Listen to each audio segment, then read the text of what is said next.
So mao na magigsuon no, sumpay sa ato akong video for the last days no.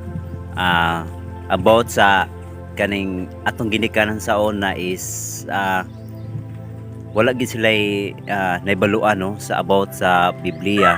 Kaya ang ila lang ginasunod ang mga doktrina no, pero kung imong subayin ang Biblia no, daghang gyud kay makatunan. So pasalamat ko sa Ginoo nga diin gigiyahan kay sa balang espiritu nga diin natultulan gid nako ang sakto nga dalan. Kanang naa gid mabasa no, isud kayo magsunod-sunod ta sa mga kanabito mga buhat or mga doctrines nga hinimula sa tao. So dili na maayo. So unsa na sa Biblia atong sundon kay mao man na isay pasikaran nga igabot sa panahon mao gyud na siya sumbanan no. Mao na sumbanan ang kinaiyahan no, kagabuton sa Dios kung nagatuman ka ba sa iyang napulo ka sugo. Mga igsoon nga unsaon nato pagkabalo sa kamatuoran kung dili nato susihon ang naa sa Biblia no, kay niya na ang Ginoo nga nangasayop ka mo nganuman nganon nga inan man tag nasayop tungod kay wala ta nagsusi no.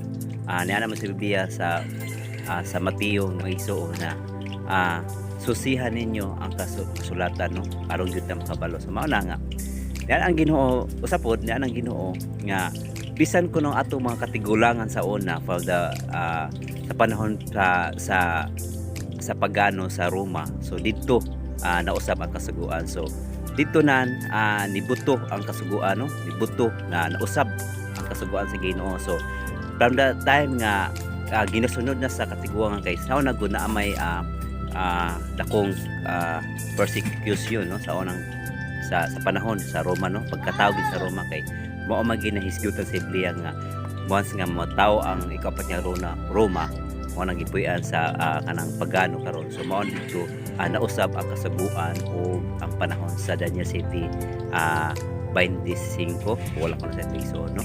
So dito nga wala gid na sa ang gingon sa Ginoo no, sa panahon nga naa pa si Kristo sa kalibutan, then iyang gisulti sa iyang mga katawhan sa iyang mga apostoles nga daghan gid kuno kausaban no mahitabo karong for the last days. So mao na isuon nga karong panahon na nato sa kinatumya no, panahon na sa paghukom. So pagasilutan ko ang bisan pa katigulangan mao na nga gitag-an na sa Ginoo. So wala pa sila tao sa panahon sa Roma or ang atong mga ginikanan pa sa una. So wala pa na matao, gisulti na sa Ginoo nga mausab iyang kasuguan. So wala gid masabi sa Ginoo no nga ang gihimo sa tao ron ang gisunod hinimo lamang sa tao. So nagagikan ang kausaban sa pagkatao na sa Roma didto na nausab may igsoon no nga ang maginikanan sa una kung sa ilang na nakatunan sa Roma hantod nga niabot sa atong kapanahonan karon atong maginikanan nga wala gid sila ingon nga idea no, mao na nga igsuon nga magsusi gyud ta ato magikan na ginasunod ang hinimo sa tao, hinimo o doktrina sa tao mga igsuon. So nabasa na sa Ginoo ang ilang mga hunahon, so wala pa matao. So mao na karon nga makaingon mostly atong pangutana na atong makaigsuonan no, ningon nga mao na among nakatunan, mao na among namatan no. Pero ang pangutana kanang ilang namatan uyon ba na sa kasuguan, haom ba na sa kasuguan ni Jesus no.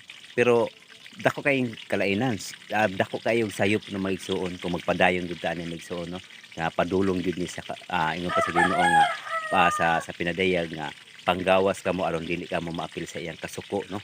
So nahibala na sa Ginoo daan sa katapusang sa karon nga panahon no. Mao naging gitagaan na ta og warning sa Ginoo nga paggawas ta mo diha kay ngano kay atong maginikanan sa una maigsuon nagsunod-sunod ra pud no. Mao na nga kita mismo nga nagbasa sa Biblia makabalo na gyud ta nga mulikay gyud ta mito sayo pa. Mao na igsuon. So salamat sa igsuon sa sunod na pod nga mga videos.